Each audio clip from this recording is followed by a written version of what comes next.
Welcome back. I am joined by one of my favorite guests, Sally from the Summit Historical Society. And you guys are always teaching and educating and showing people the rich history of Summit County. Yeah, good morning. How are you? I'm good. I'm ready to hear all about what you brought today. Okay. Well, you know, I did a little survey when I came in. I said, who's from Colorado? Not one of us could raise their hand. Thus, why we teach the history of Colorado, which, by the way, Jesse, this was developed by History Colorado, our state historical organization, and we teach it to the fourth graders in Summit County. Yeah, and speaking of fourth graders, school just got into session. So what are you guys doing to help educate and teach some of these younger kids? This is designed for the fourth graders. It meets their standards of education at the state level.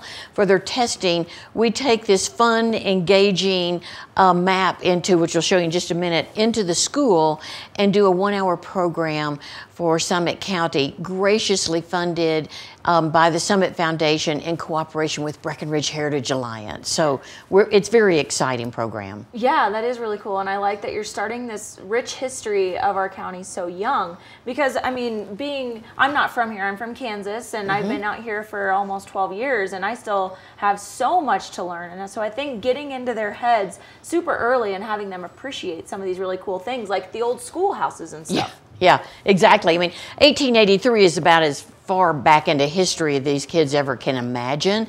You know, yesterday is history to them. So getting them back of how this county was founded, how the state of Colorado functions based on geography, a lot of it, is really exciting. We all know gold, but there's a whole lot more to the state than just gold. And speaking of geography, you taught me a little fun fact here about Grand Junction and where that name came from. Tell me a little more. Okay, so when we have this map out for our fourth graders, it's on the floor and it's 10 feet by 10 feet, and they actually get on the map with their socks on and they walk. So we have 2 kids walk over here, the Colorado River, and then down here, the Grand River, and they meet right here at that town called Grand Junction. At that point, it's just obvious to them. We don't have to just give them facts and figures. They get it. Why Grand Junction is called Grand Junction.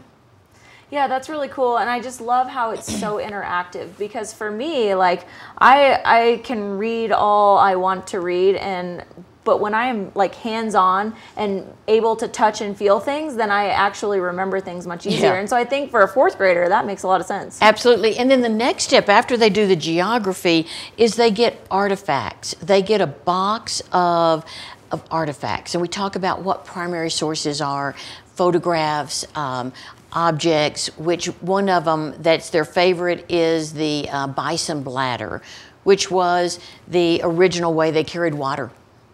Wow. And we talk about the 6 groups that were in Colorado. So hopefully if parents are watching, they can tell their kids, hey, wait till they come to your school, and then bring that information home so we can learn too.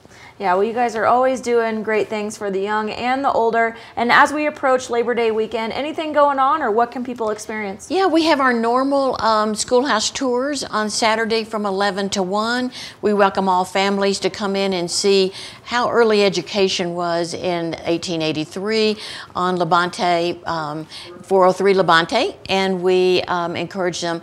We have no other special programs because all of us are out there soaking up that sun, doing those last Labor Day picnics, and we just want to celebrate and get ready to really start the fall education season. Well, you know, anywhere you are in the county, whether it's on a trail, you see some old mining gear, or you drive down some of our historic main streets and you'll see some of those old buildings. We're constantly surrounded by the history of Summit County. Yeah. Well, where can people find more information about some of the tours and things you guys are doing? SummitHistorical.org is always the best place to check out the information. Certainly you can always call our office. The number's there on the website. And arrange maybe a special tour. Maybe you have a group coming in. We'll do those private tours by request. And so give us a call. We don't have open hours when those kids go back to school and our summer visitors go home.